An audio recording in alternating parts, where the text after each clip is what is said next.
Okay, Paul is here and he's on mute. And it looks like our first order of business is the contract extension. Right. Lee, if I can speak to this briefly, Absolutely. thank you. I raised this as a topic, which I think is very important. We are currently in our second year of our second term of our contract with Woodard and Curran. It's a 3-year term. We renewed it. We took our option to renew it for the second 3-year term, which expires June 30th, 2021. So we still have some time. But we have a requirement that we give 90 days written notice if we want to extend again prior to June 30th, 2021, which would extend us through June 30th, 2024.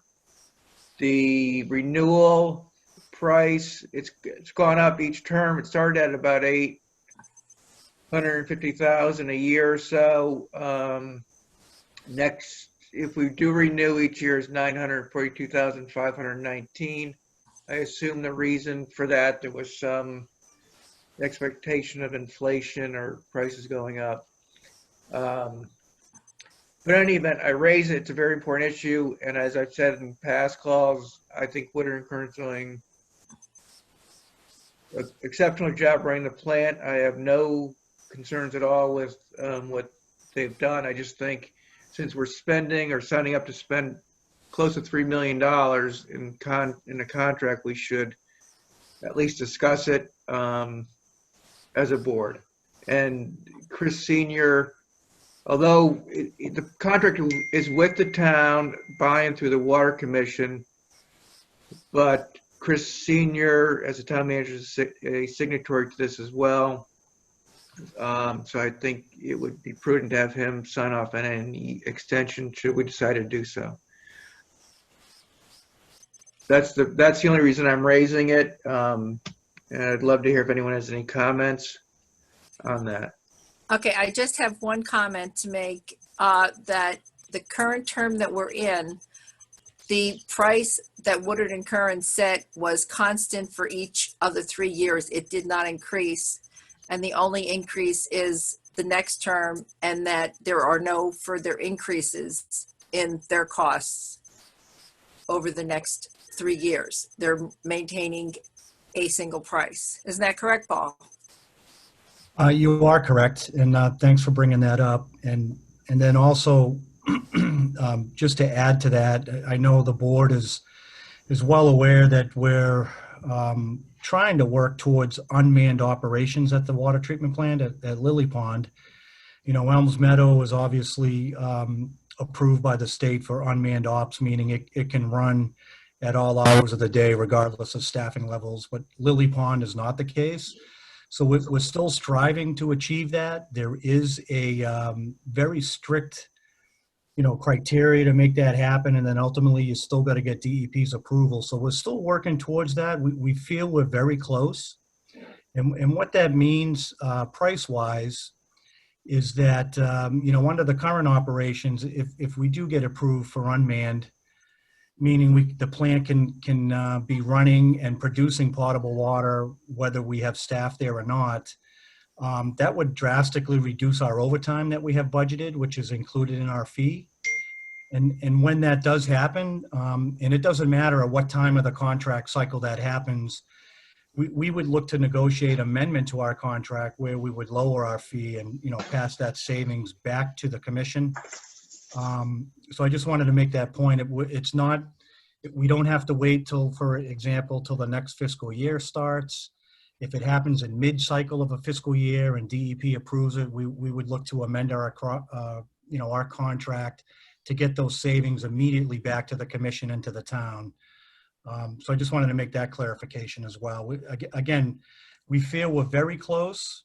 There's still some things we got to prove out, with the automation and making sure the equipment starts and stops when it should, make sure the SCADA system kicks out alarms when it should. Some pretty critical items that DEP needs to be aware of and ultimately bless. So who proves out the SCADA system? Do you have a third party doing that? Well, the SCADA, who proves it out is we take the SCADA system as it's currently designed and set up with alarming and start and step points. And you know, the 310 regulations, the 310 CMR regulations issued and governed by DEP, there's really just a long list, a long laundry list, if you will, of check the box of what your SCADA system can do and can't do. And DEP, you know, we would actually start the communication process by drafting a letter to DEP, going right down the list of what the SCADA system can accomplish according to their guidelines.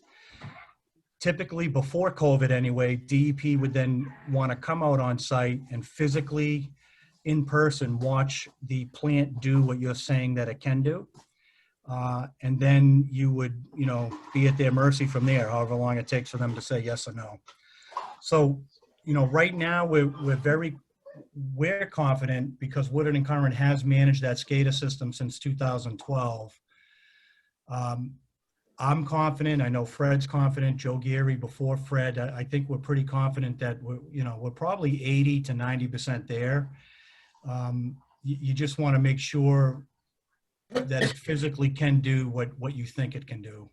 So it's certainly within the commission's right to hire a third party to go through that list for integrity purposes. But I will say in the past with other clients and other communities where we've been faced with the same challenge, that we've had it both scenarios. We've had it both where Woodard and Curran has managed the SCADA and it's worked well, and we've had third parties that have managed the SCADA and it's worked well there as well. So totally the commission call.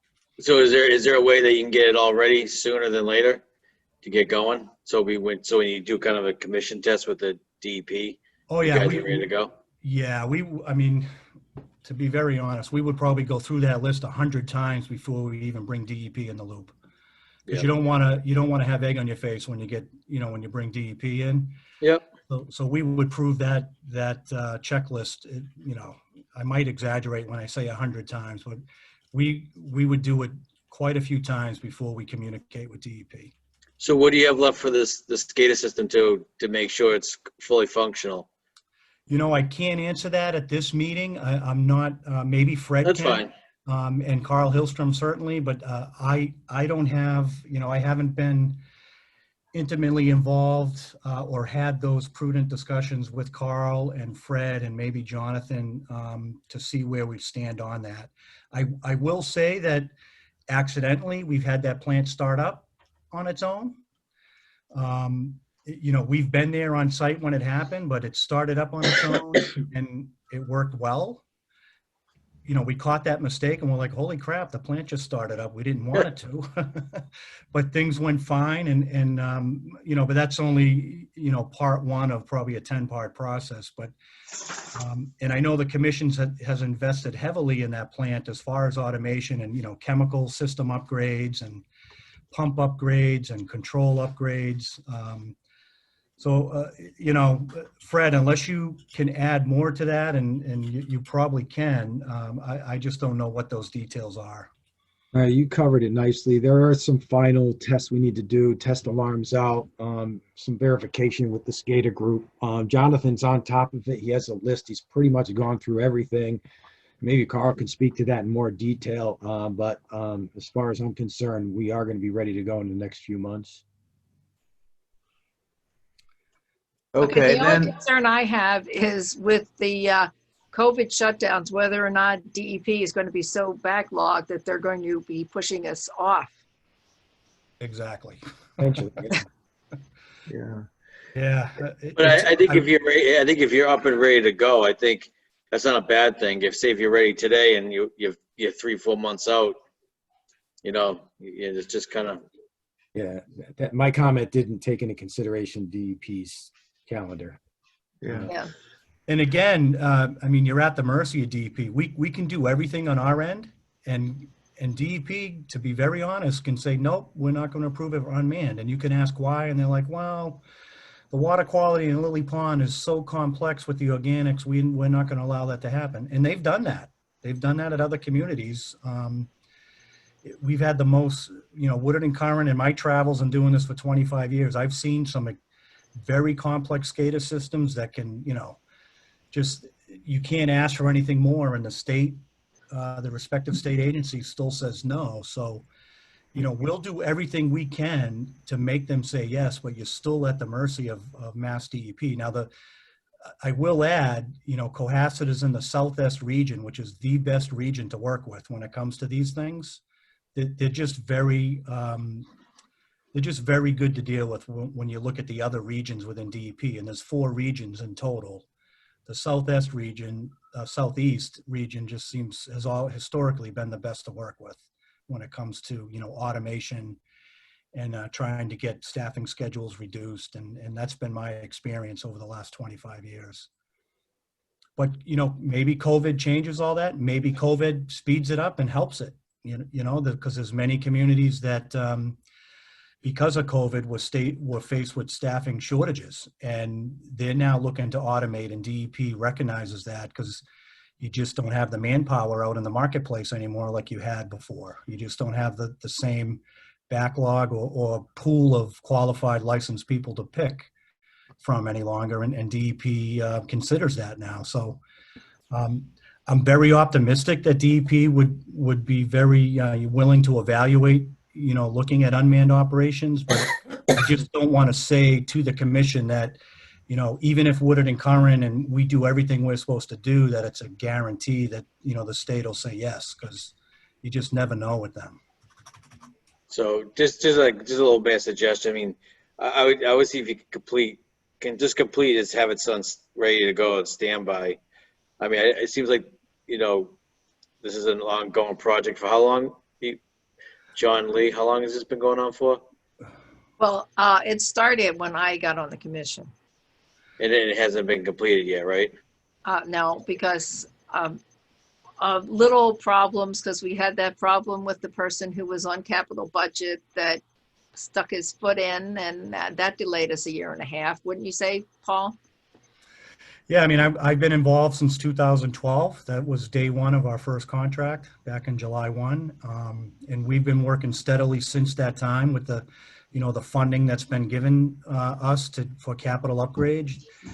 Quite a bit of upgrade work has been done to all the chem feed systems, which was step 1. And then quite a few valves, strategic valves have been automated throughout the plant, where the computer, the SCADA system can now run those valves and tell whether valves are open or closed. We didn't have that before.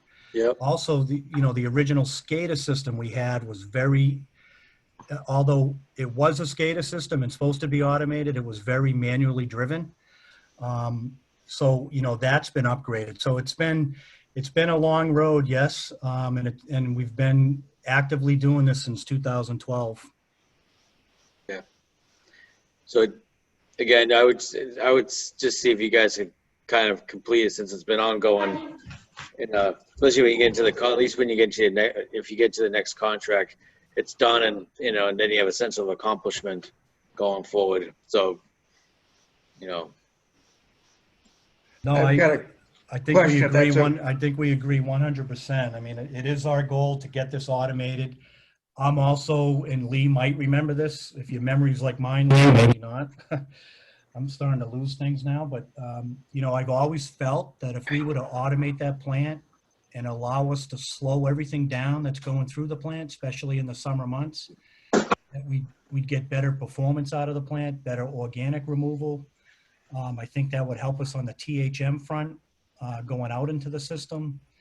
I'm still convinced of that. So it's, as soon as we can get this thing up and running, we'll communicate it directly to the commission. We'll actually invite you to watch it firsthand. Once we start doing our trials on that, and you can see where maybe some of the hiccups might come. But we'll keep the commission intimately involved, and of course, you'll be copied on any communications before they go out to DEP.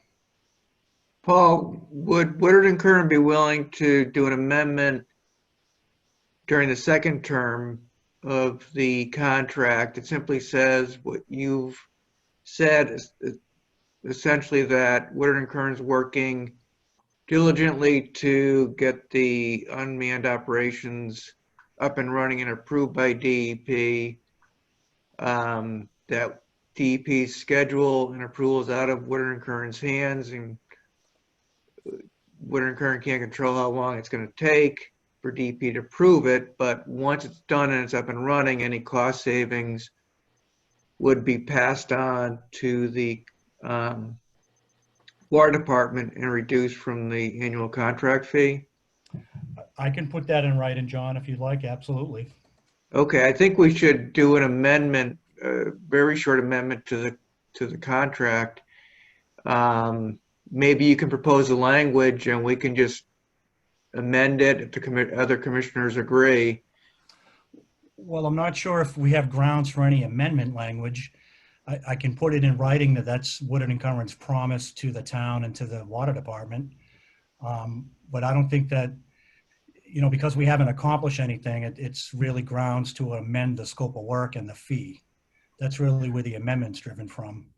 No, you could do an amendment that simply says that we're not amending the fee, but this is the understanding of the parties, and that so that if the commission decides to go into a third 3-year term and this has not been accomplished yet, we have something in the agreement saying that should Woodard and Curran accomplish that, get DEP's approval, that we can look back at the language in the amendment for that provision. I mean, a letter is good, but an amendment is a little stronger and better. Things happen. I mean, right now we're all here, we're all reaching agreement on this without any hesitation. But just in history, I've seen a year from now, who knows, people may move on or do something, and then you have a new group looking at it saying, I didn't agree to that.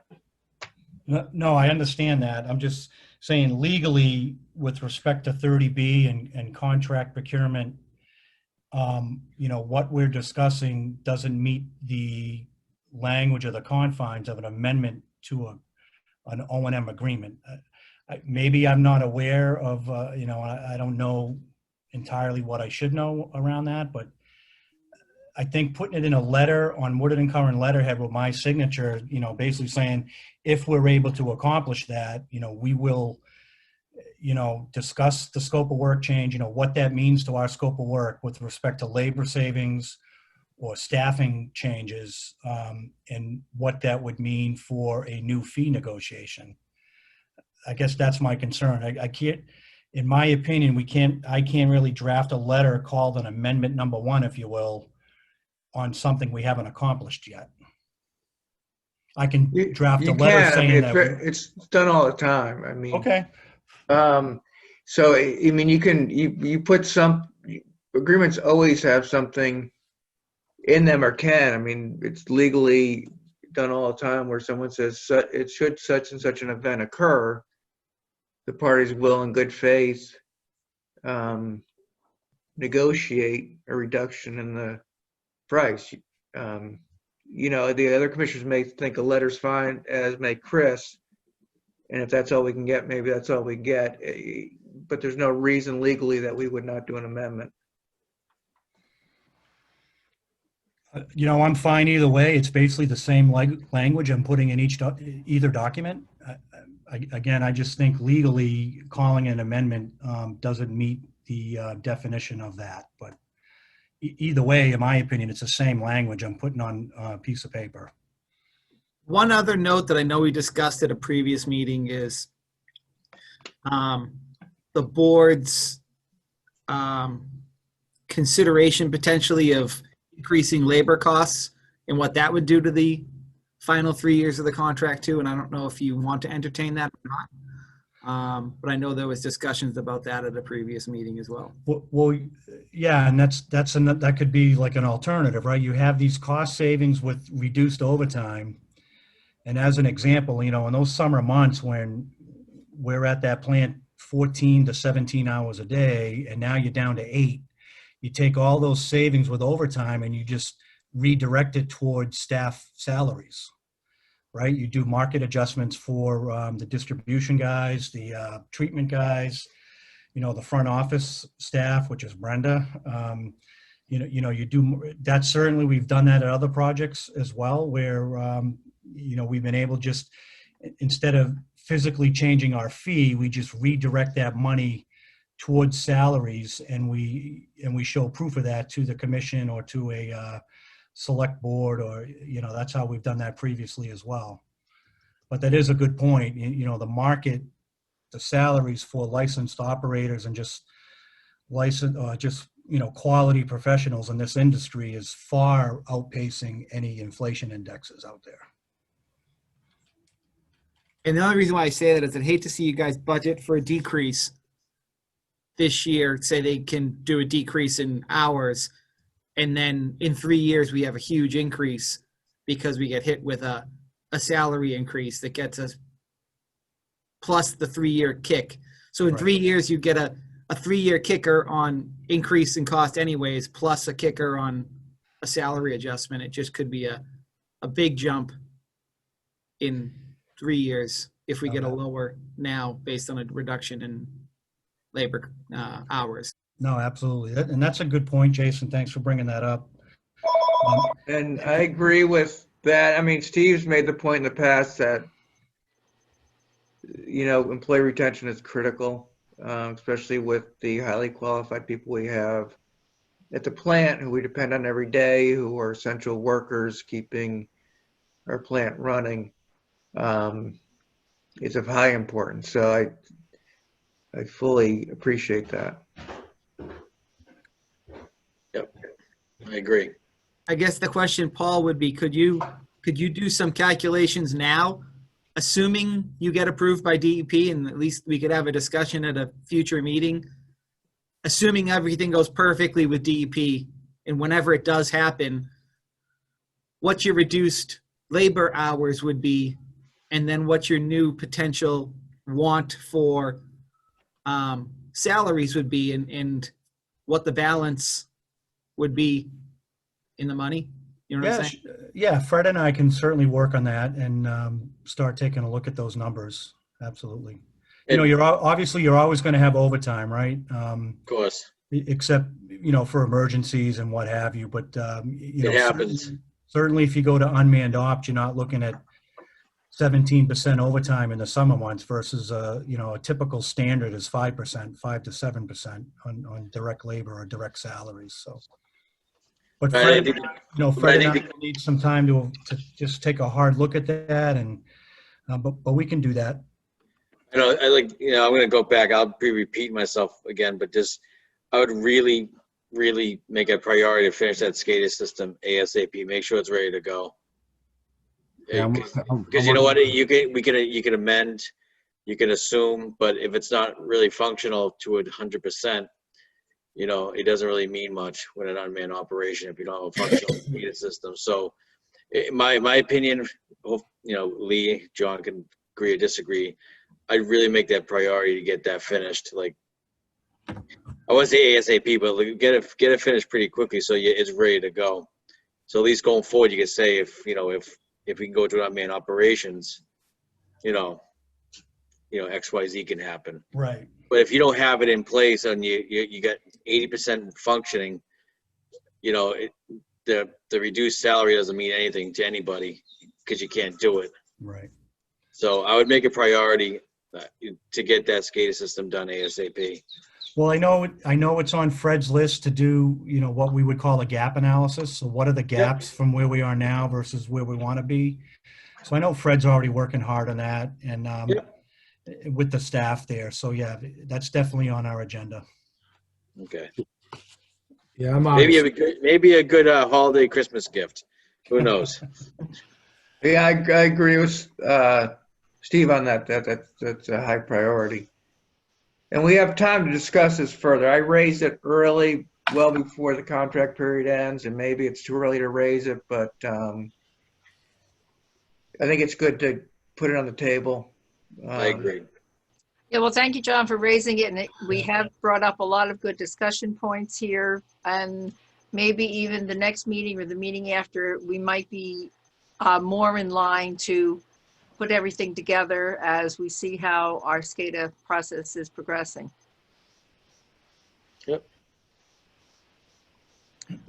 Thanks, Okay. Fred and Paul. That was helpful. Thank Okay. you. Okay, well, Thank- Paul thank you. and Fred, while we're still here, our second agenda item is COVID safety protocols.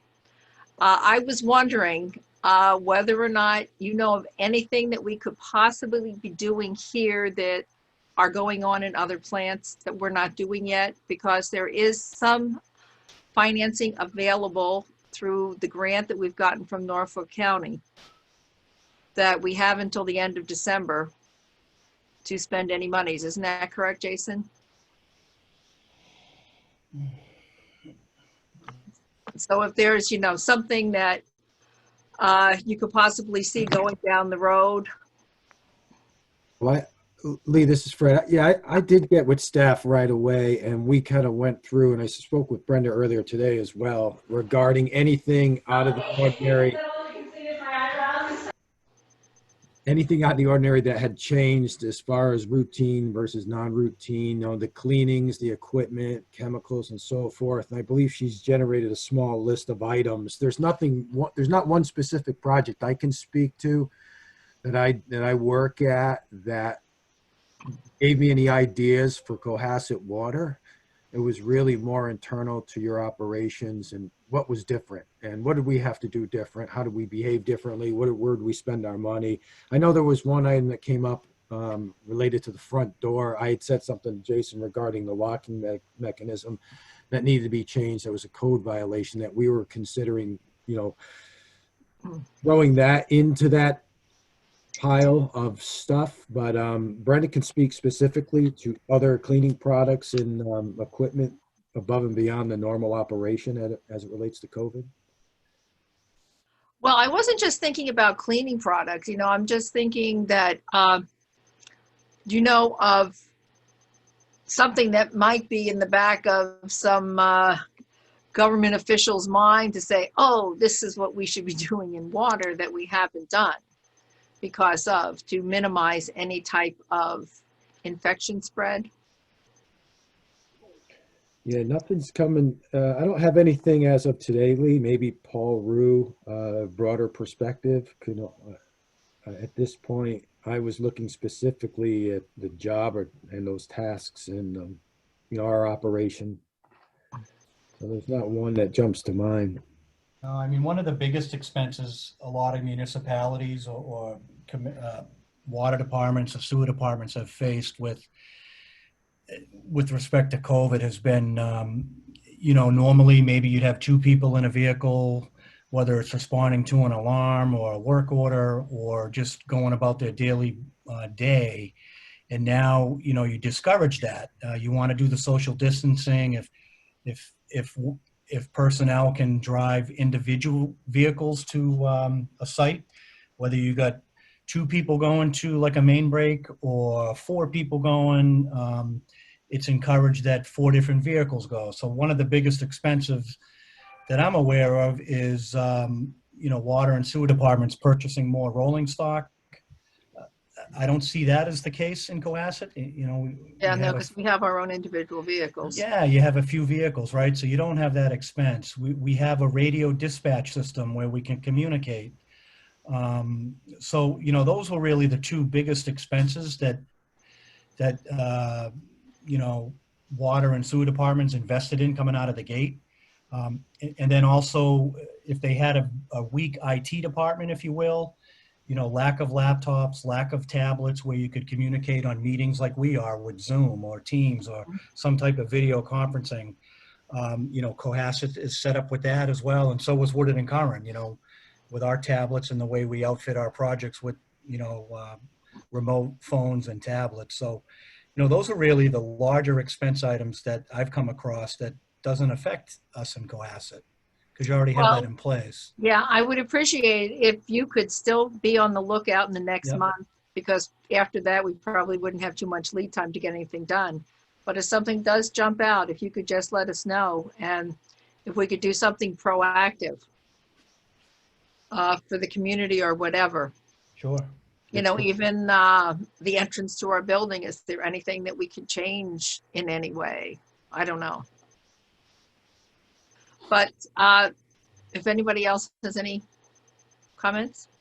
We did Yeah. have Climate Door come in and take a look at the door.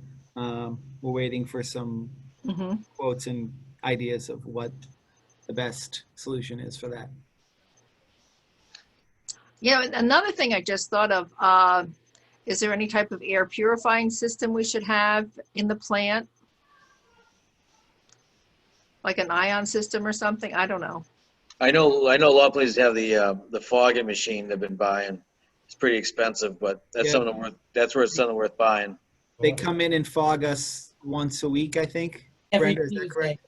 every Tuesday morning at 6 a.m. So you could actually have that. You could actually have that machine on yourselves. You know, something to look at. You know. Yeah, so the town bought a bunch of them. So Mandy from facilities comes in on Tuesdays and fogs the building. So they bought, I don't know how many foggers we bought, but Yeah. there's multiple foggers for the town. Okay. I missed the part about driving solo. I only heard just a piece of it, but I know in our work we're not allowed to drive with anybody. We're supposed to be driving Everybody has alone. their own vehicle, Steve. Yeah. So it's a non-issue in Cohasset. Oh, okay. Good. Yeah. No, I was thinking more along the lines of maybe an air exchanger or something in the building if we need it. If that might be something that the government may require down the line, but this is just something to keep our eyes and ears open for. Because this money will be gone before we know it. Okay, are there any other questions for Paul? Nope. Paul, we appreciate your coming, and then All right. we'll look forward to updates as we go along. All right. Well, thanks for inviting me. It was nice talking to everybody. Thanks, Paul. Have a nice afternoon. Thank you. All right. Bye-bye.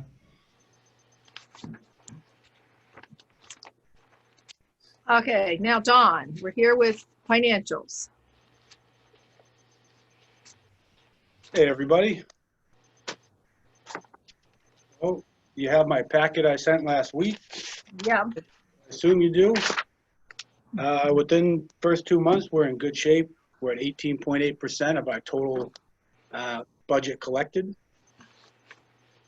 Based on, we talked about last meeting, the increase in the commitment due to increased water usage, which increased our Q1 receipts to date by 175 grand compared to last year at this time. We're actually $229,000 higher as of August 31st now compared to last year, which is great. The biggest part was usage fees, like I just mentioned, due to the increased use. One of the other big factors was due to the sale of water to Linden Pond. Appears like we billed them a bit more than we have the first 2 months of last fiscal year. So that's great.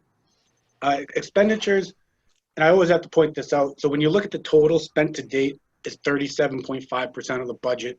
And the reason for that is the timing of certain transfers, the indirect transfers, the transfer to capital projects, and debt service. Debt service, we're on a predetermined set payment schedule.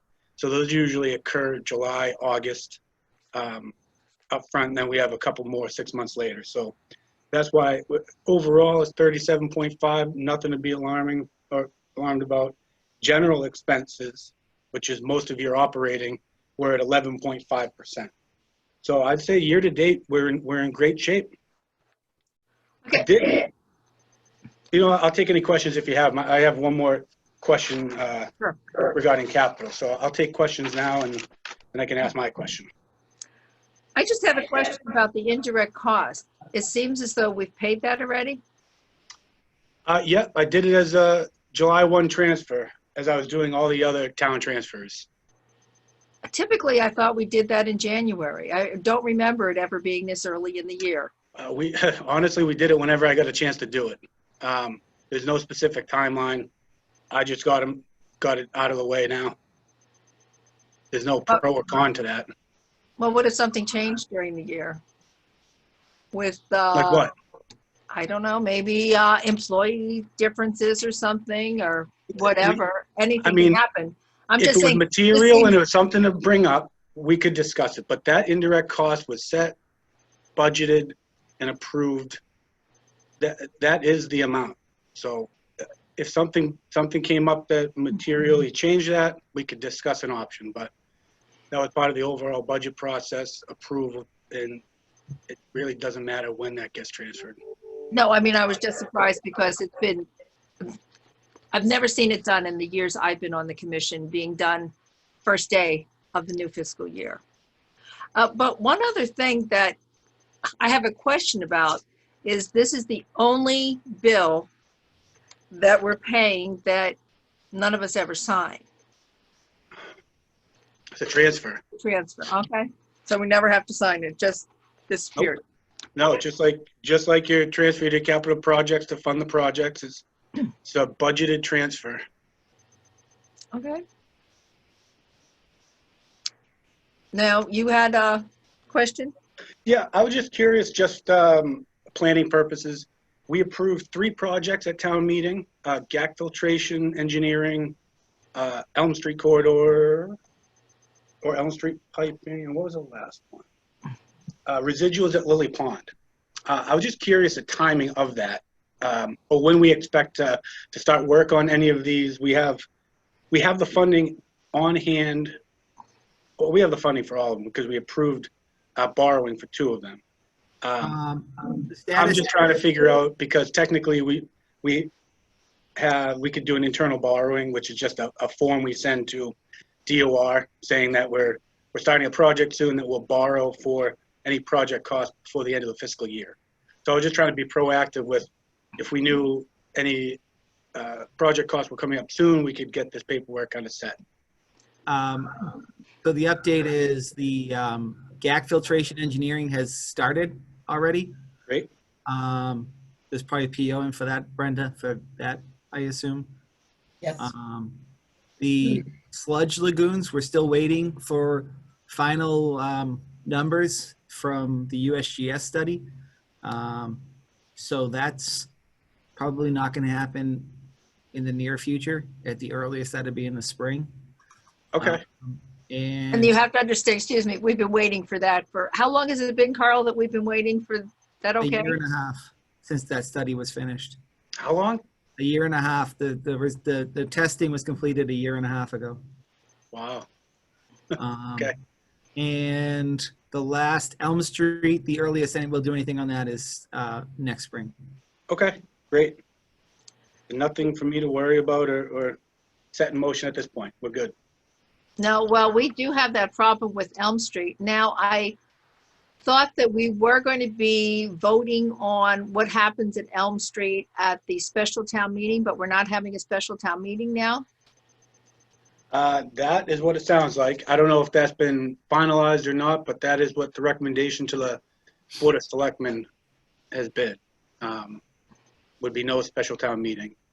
We could do nothing in the winter like we have been. We could do essentially a special at the same time, right before the annual, kind of in the same meeting if there's current year business that needs to be tended to.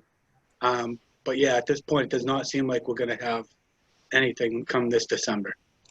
See, well, we have that issue with Elm Street that it was supposed to have been done already, but we put it off because of the harbor development. And then it was, well, let's go in for the grant. And we've had another break on Elm Street now. What is this, Carl, our 3rd or 4th break that we've had on Elm Street? Probably the 4th. Yeah, I mean, that pipe is in such tough shape and we are being held up by the town and what's happening in the harbor. Otherwise, you know, this would have been completed. I think we might end up spending more money on repairs than anything else that we shouldn't be spending it on. I And hear, now hear with the town meeting not happening, Chris told me originally that, oh yeah, this whole plan was going to go before the town meeting, so you guys can move along. So the Elm Street Corridor project, as we're calling it at this point, has a project team now comprised of a member of the Capital Plan, Master Plan Implementation Committee, a selectman, a planning board member, and a citizen at large. Our first meeting is on Thursday. And at that point, we're going to try to come up with what the timeline for the project is. Once we have that meeting, I'll fill you guys in on what the outcome of that meeting is at our next meeting. So the first goal of that group is to visualize what that corridor is going to look like, and then bring that to the public for feedback and input prior to anything happening as far as the corridor is concerned. So The long haul right there. yeah, so we may end up, based on what happens on the Mass Works grant we just submitted for 3A, we may just move forward with putting the water main in on Elm Street using the existing funding and let the corridor project happen outside of the water main project. So do it ahead of time then. Yeah. How much money, I should have looked, and how much money have we spent on water main breaks? At least the 4 ballpark? No idea. Nah, I don't have a number off the top of my head right now, Steve. Sure, it's pretty high for what it is. It is. So, I mean, you get a couple more in there, you're already starting to dig, so. Well, I'd say probably right now we're in excess of 15,000. It's that's avoided cost, Yeah. so. And plus with Mr. Winter coming around the corner, Right. so you don't want to keep adding and adding and adding. You're just wasting money. I just said we're all wasting money. Right. We gotta stop putting the gas to the pedals and get the stuff done.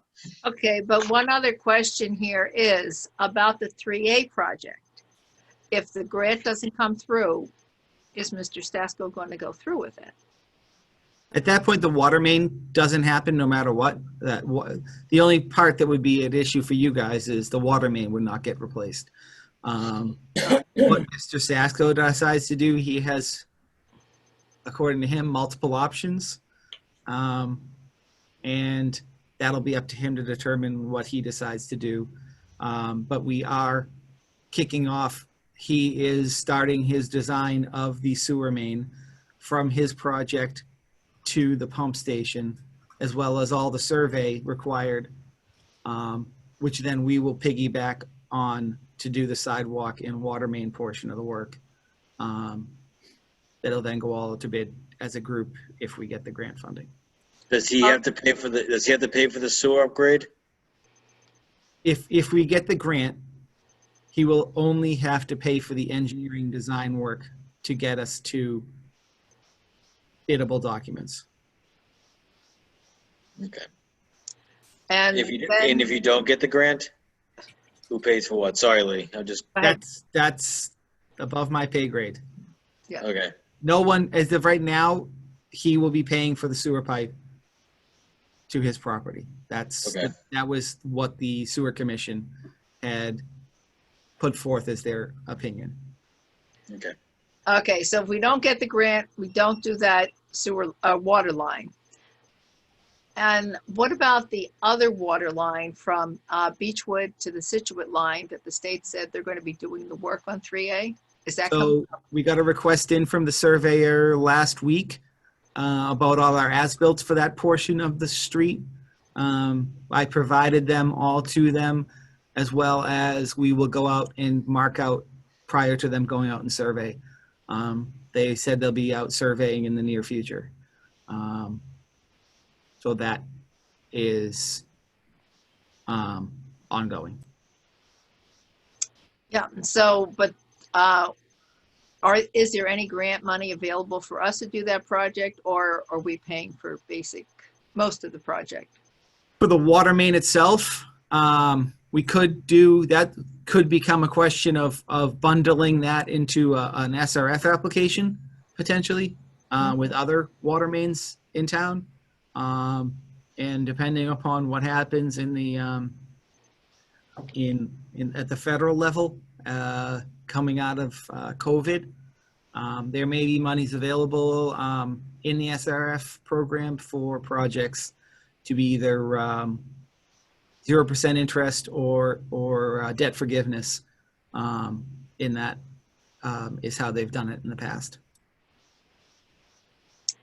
Well, Don, Jason, I do you hope re- that answers your question, and you can see how everything is so fluid over the next year or two. Jason, can you remind me, with the SRF funding, are there strings attached? MB and WB requirements?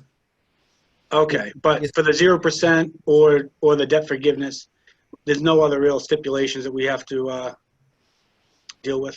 No. Though it's usually, I want to say, don't quote me on this, it's like a 2% loan with those strings attached of the WB and MBE, which can usually add some cost to your project. So at times, if you can borrow at close to 2%, you're better off just borrowing yourself. And if you can get a debt forgiveness or a 0%, then it makes it well worthwhile to look at. Okay. Jason, just real quick, debt forgiveness sometimes can only be applied to distressed water systems as well.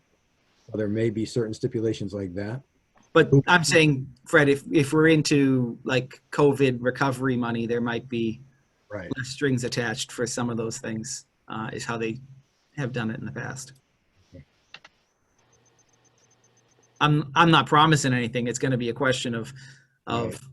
if we have a project, the bigger project will probably be treatment plant upgrades, but we'll determine that once we get closer to the date.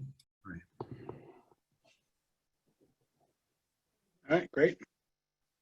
Okay, and Don, when can we expect a figure on retained earnings? Well, it's not going to be certified till probably October. My estimate's right around 1.3 million at this point. Mm-hmm. Okay. So, I mean, October is right around the corner, so hopefully, Well, I got to close for, I mean, I'm almost there, but I felt really ahead of schedule until Mhm. dealing with all the COVID Yeah. stuff.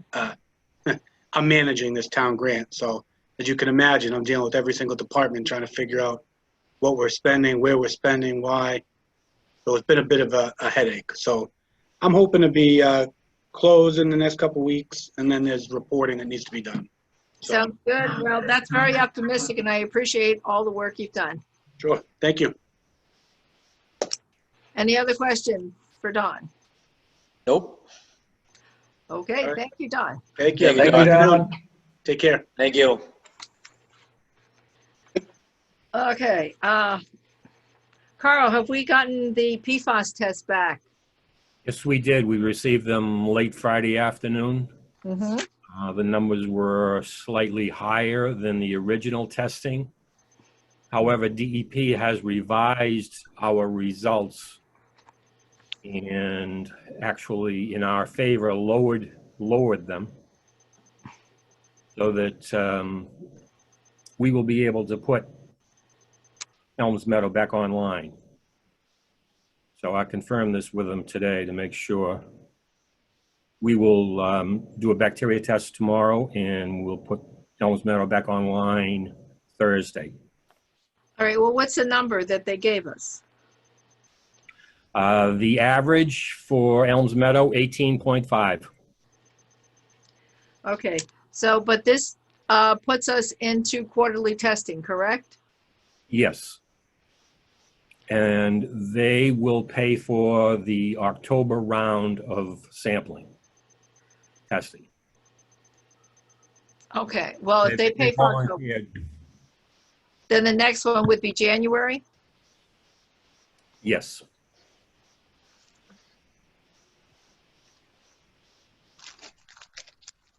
Do we have questions about that? Nope.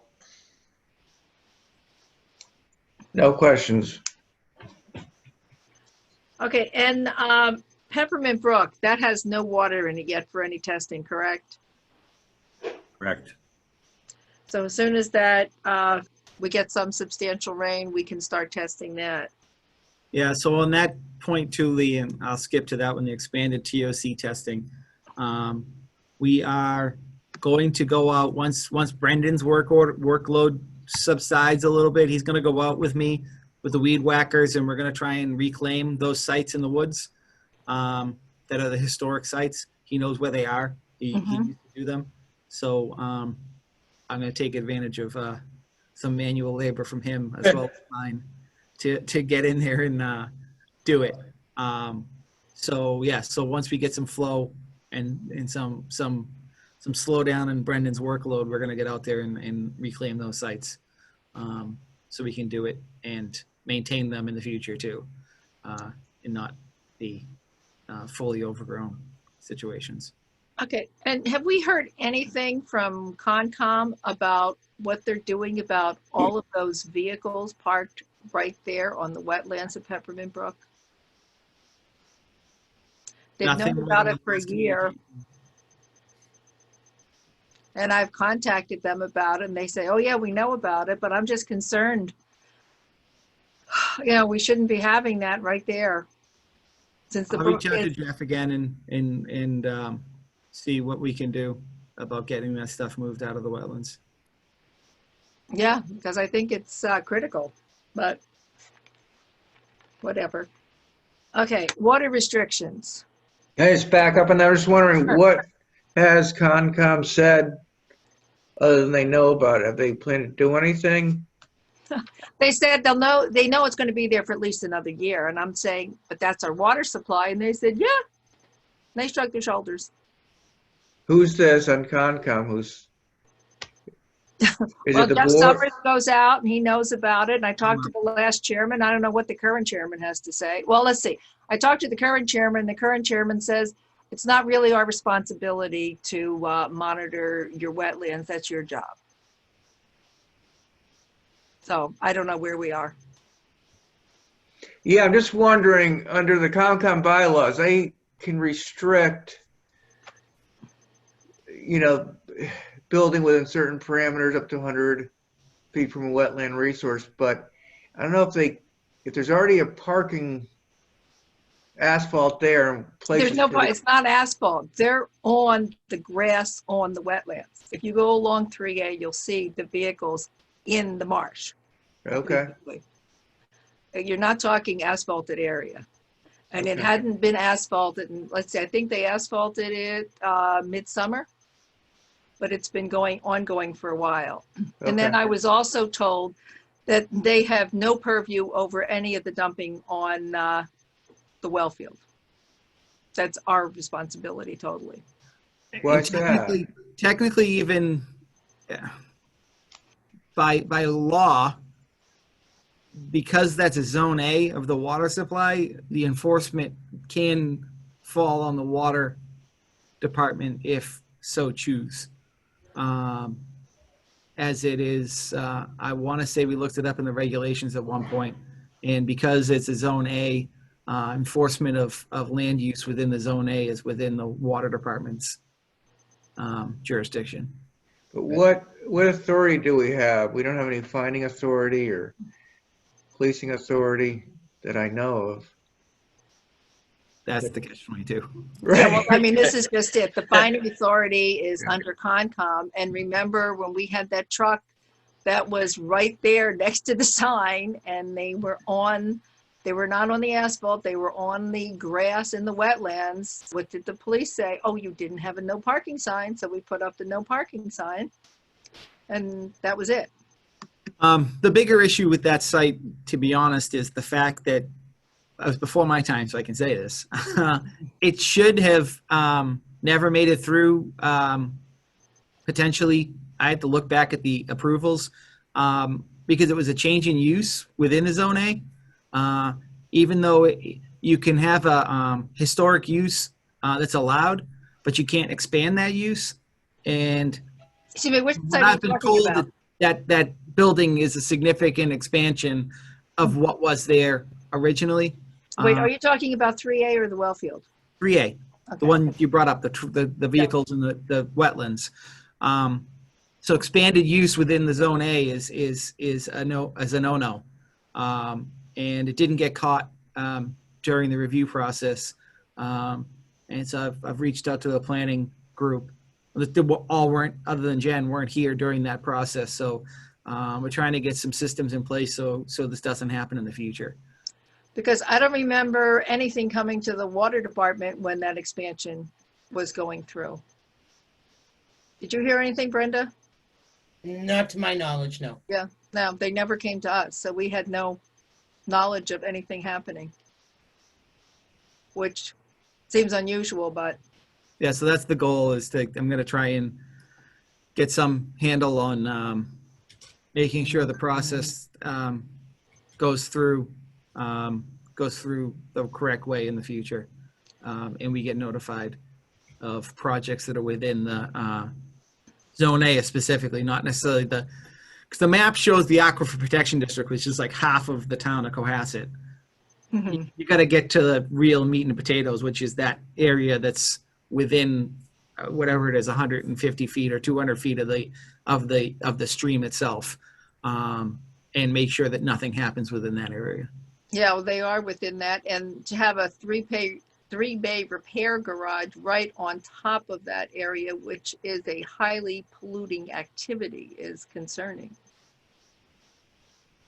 Because according to information on PFAS, there are things in the automotive industry that gives off PFAS. But that's something else to look into. Any other questions, guys, on this? I think where we're coming out is, unless I'm wrong, is that there's nothing we can really do at this point. We know it's an issue, but COMCOM won't do anything, and we don't have any authority to really do anything. Potentially next time Fred's in town, maybe he and I can go out and take a look at it, and maybe we can at least write a nasty letter for you guys to sign and send to him. There might not be any teeth behind it, but you can write a nasty letter at least. Sounds good to me. Get it published. No. Yeah, I just a quick comment. I looked at this several months ago regarding Class A land and annual watershed inspection reports and so forth. As I do them in Connecticut, or did them in Connecticut, I believe there is some enforcement teeth there. I was trying to get in touch with somebody at DEP regarding this, and when COVID hit, everything went blank. But I wouldn't say we can't control. If we see something like blight or an engine with an engine block leaking oil, I think we do have enforcement teeth. But let me follow up with somebody at DEP regarding that, and I'll reference the regulation next time we meet. I find it hard to believe we can't do anything. Well, I don't know, because I know we've had issues. Remember down on Aaron River when that tree went down in the storm, Brenda, and we went out there with someone from Concom, and Rolf and I discovered, gee, all these people have a wonderful water view because they cut down all of our trees on the town land. Cut the And fence. the COMCOM chair said, yeah, hey, that's great. And nothing happened to anybody. Yeah. Yep. Because they didn't want to cause a problem, but whatever. Okay. Okay, well, let's talk about the water restrictions. How are we doing with that, Carl? We're headed for a full ban first of the month. So there are three criteria for going into a full ban. One of them, precipitation. If we are less than 40% of the previous 3 months, which at this point we are, and unless we get an inch of rain, that will be the case next week. Also, the suspended flow, the elevation of the pond, and once we suspend that flow downstream, we have 21 days to restore it or go into full restrictions. And then the third item would be storage. If we are under 300 days storage, that triggers full restriction. Right now, as of today, we are at 353 days supply. There's no rain, no substantial rain in the forecast. So I just don't see that there's any way around it. You know, we will be in restrictions next week, or actually be the following week, the 1st, October 1st. Mhm. That'll be next Thursday. That Well- sounds great. Considering it's October, I don't think that's a major problem. Most of the irrigation is shut off by the middle of October, so it shouldn't impose much of a hardship at all with the customers. Yeah, because it depends on how the nights are, because I noticed that we've been going down into the 40s at night. If it goes into the 30s, I'm sure they'll be shutting down the irrigation. But since we have the PR people now on retainer with the town through the COVID money, should we be having them deal with some of this? And also, when we had the last water restriction, I'm sure a lot of us saw on Facebook how one of the neighbors at the well field said, oh, look, we're on water restriction, then the town's running this water 24/7. How was that? And some of the comments that came on that Facebook page, especially of, gee, I wish I knew how the water department ran and everything about it, when we have everything on our website. If you take a look at the town website, you can see all of the documents and anything you really want to know. We've reached out to our customers through inserts in the billing. We've been on Facebook with Cohasset 143, and then Carrie Thompson puts us some information up for us on her Facebook page. And we used to do a lot more in the Mariner, but the Mariner has changed quite a bit. So it seems we've been sort of reaching out, but we haven't been effective. Do you think that maybe we should reach out to this PR firm for suggestions on how to get across that, hey guys, here's this information and it's right there if you just want to look? How do we do it? I can definitely include that in the next broadcast about the restrictions. We can work on additional information about the water system and why we're in restrictions and where your water comes from. We can put that in there too as part of the outreach. Yeah, but I mean, just to direct people to use the resources that we have available right there on the website even. Yeah, but nobody's going to read a report. I mean, it's just human nature. No one's getting into a report and reading a report about how the water system works. Well, I mean, there was that question on Facebook. Gee, do we have a peculiar system? And it would be nice to know exactly where everything is and how everything works. And I'm like, it's right there. So you have to read the report if you want to find out where everything is and how it works. Well, Lee, like I said, when I saw that on Facebook, I responded by stating, please contact the water department with any of your questions directly. Yeah. I wasn't going to get involved with the whole, what was going on. No, well, I'm just saying, you say this, but if we could somehow get it out there so that Brenda doesn't have to be getting calls on things, because as I said, we've put it out, but nobody knows where it is. It's what are we doing wrong that the people don't have any clue that things are there available for them? This is basically what I'm asking. I think available and willing to read are two different things. I mean, I've had multiple board members on different boards and committees want tours of facility, including Steve, like not in a bad way. Steve would rather get a tour of facilities than read report after report about what's the story with Aaron River and what's the treatment plant. I think the dumbed down version of everything is probably a better resource than a complicated capital improvements plan report that's 100 pages long. Even if you read the executive summary, it's still probably a 10-page executive summary that your ratepayers don't want to read. Well, no, we have a lot of forms on there that are maybe under 10 pages that tell you where the water's coming from. If it's more than one page, no one's reading. Jason is right though. I mean, this from my experience, nobody will read. Even something as simple as electricity. then nobody will read. I know a lot of people have different. I mean, I would read, but I'm not not everybody's not like me. So there's the normal people just gonna go out there and say X, Y, Z, and some people actually do their research, but most people won't. No, I know.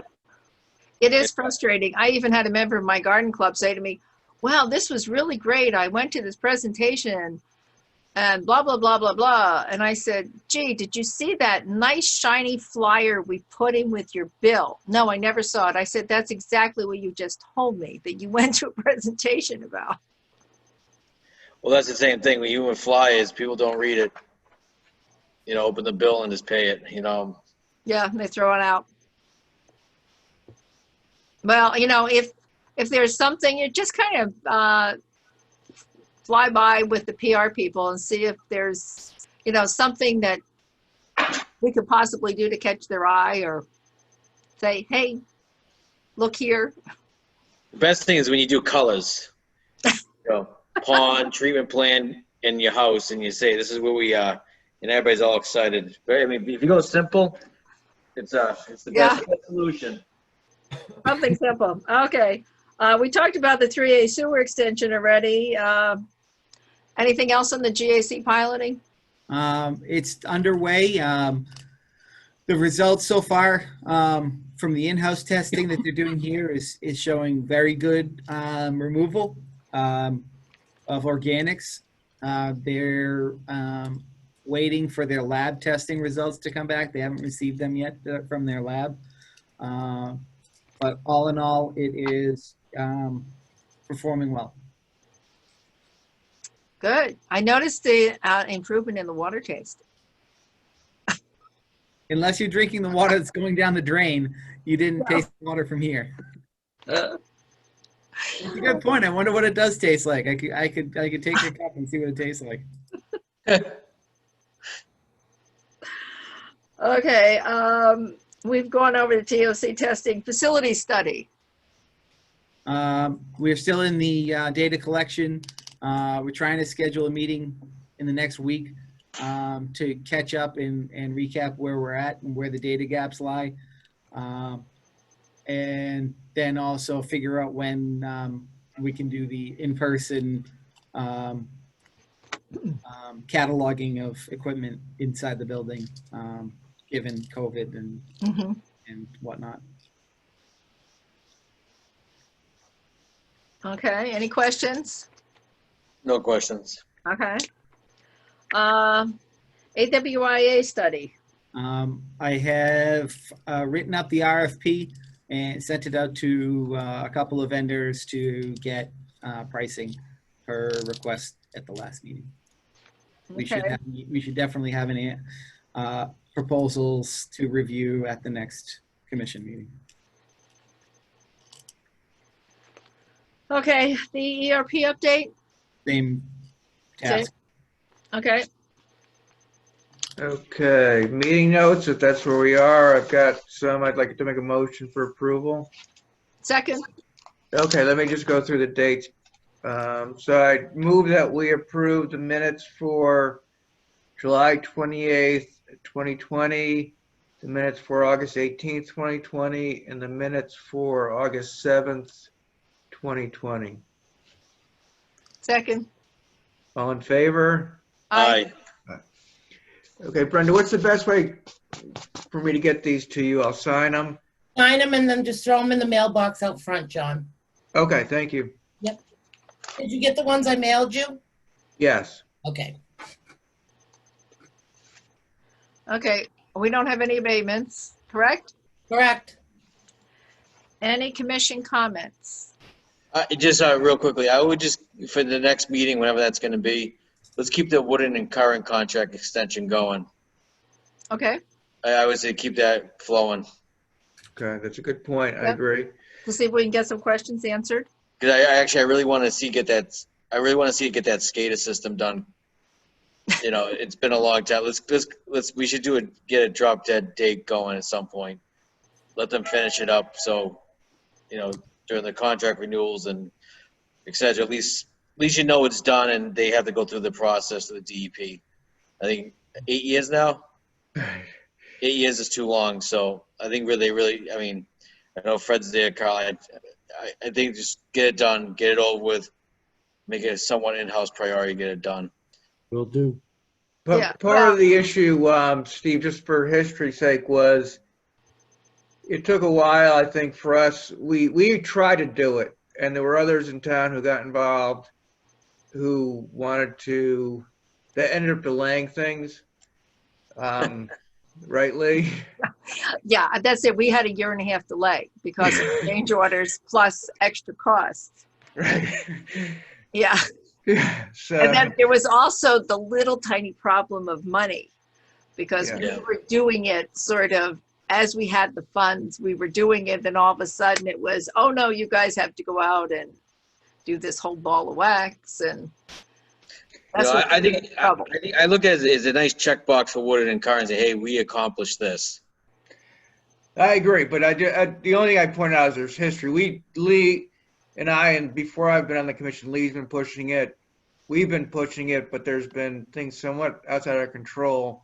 But now it's in Woodard and Curran's court to close it, and I completely agree with you, Steve, that we should work with them to get that done. Do whatever we can to help them. Yeah. Yes. See, it's in the same category as the sludge lagoons. That's something else that's been talked about for 10 years.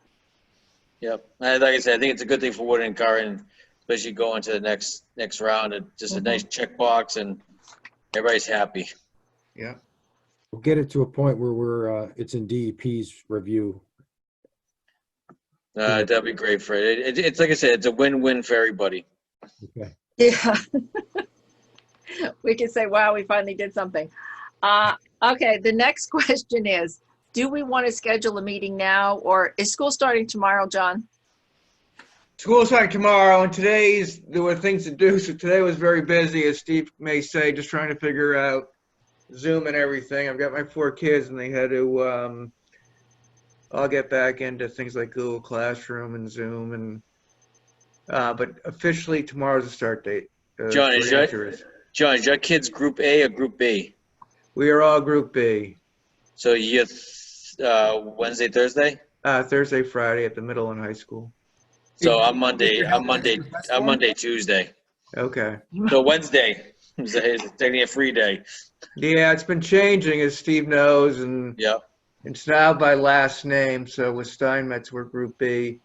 But a lot of information coming at us and trying to figure that out today. But in any event, we do start tomorrow. So how are they doing it? Are you in class for several hours and then remote the rest of the time? The middle and high school it's full days. For my children in Group B, it's Monday, Wednesday, Friday remote learning, which is basically Zoom classes from whatever time school starts. I think it's just changed. It's your 8:15 maybe to 2:55 for the middle and high school. And you have your regular periods with some breaks, a little maybe 10-minute break between class, but it's a full day of Zoom learning, and Thursday, Friday is in person learning at the school. So we have for Osgood for Matthew's 2nd grade. He's got Monday, Tuesday at school full day, then Wednesday, Thursday, Friday home. Wow. So. Well, do we want to put off for, let's say, a week or two on making a decision for the next meeting to see? Why don't we do like we did last time? I mean, Yeah. Steve, and John, once they get a better feel, the beginning of October. Yeah, that's what I'm saying. Let's wait.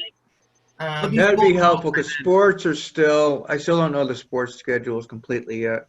Right, and that way, if you guys happen to come up with, oh my God, this Wednesday is like the perfect day, and we can get an hour and a half out of it. I'd rather do that. Because this next couple months might be a little quirky, and I'm not promising, but I could probably do a morning if it does help. Here and there. Okay, Thank you. I'll tell you what, why don't we take a look at the 5th and come together and see if we can come up with a date on the 5th. If I have to take a morning off, it would be Wednesday, Thursday, or Friday. Okay? Okay, no, but I'm just saying, on the 5th, let's sort of see if we can come together with a day. Okay. See how, after 2 weeks in school, how it works out for you guys. Yep. I'm gonna have to do some stuff to myself at home, like here and there, hour here, hour there. So I can work maybe a morning, maybe twice between now and end of the year. Mm-hmm. So get a Thank you, sleep. Steve. Yeah. No. Hey, it's a win-win. Yeah, I'll do whatever I can to be available at times that are convenient for people, 3:15, 3:30. And who knows? One Okay. kid gets something, school will be over with anyway. So. I know. I know. Exactly. The only other comment I had, I just want to comment that I agree with. All it takes is one. That's it. Yeah, I know. Appreciate No, I agree with you. We have neighbors. This is a side story. I probably shouldn't be taking your time on it, but we have neighbors who go to Derby, and one kid went with allergies. So the nurse's office, they sent all 4 kids home that go to this Derby, and said you can't come back until you have not only like the quick test, which came back negative, but then the longer one that takes days to come back. Ugh. So, Ugh. I'm expecting we'll experience similar. And that You know, was- it's funny. It's not funny, but I swear somebody sneezes and everybody looks at you like, "Whoa!" Yeah. You know? Exactly. Hey, well, Lee just got an email today because he's on his board at his fraternity house. One of the brothers has COVID. So they got moved out within 2 hours. The whole house with the 18 others are in quarantine for 14 days. And the Yeah. university is providing 2 meals a day. Wow. Is like I said, it's crazy. But I think if Cohasset Yeah. gets one student, it's done. I agree. Yeah. And that won't take much. I agree. Yeah. I just want to make one last comment if I can before we close. Just that I agree with the emails that Stephen Lee sent out about the payment plan that's being proposed for development, Stop and Shop development. I agree with you that I have concerns about a payment plan rather than I think an upfront payment is better, but I do think we have to wait until they make the request to actually vote on it. Yeah, John, my concern for that was I'm the one who's going to have to track it. Right. And I've had to do that in the past and it's a nightmare. So, I mean, if you guys, I mean, I'll do whatever you guys ask me to do, but I would prefer just the lump sum so we know it's a done deal. No, Yeah. I just want to comment. I agree. I think that's what Steve and Lee were saying in their email. So I'm just chiming in to say I agree. Okay. I just think we need to wait till they make the request to actually formally vote on it. Right. No, well, they Yes, have to do the application also. And one other thing, Jason, remember when you gave them the amount, you said it was dependent upon them actually doing what they're doing. So in the event that, I just can't understand how they're all going to have 1 bedrooms there. Because we Yeah. went through this with Avalon. Avalon was supposed to be only 1 and 2 bedrooms, and then they had the lofts. So Avalon has a lot of 3 bedrooms. And we have to find some way that we can assure ourselves that they pay what they're supposed to according to what we determine at the time they make the application. But if they change, that we have a recourse to go in and charge them more.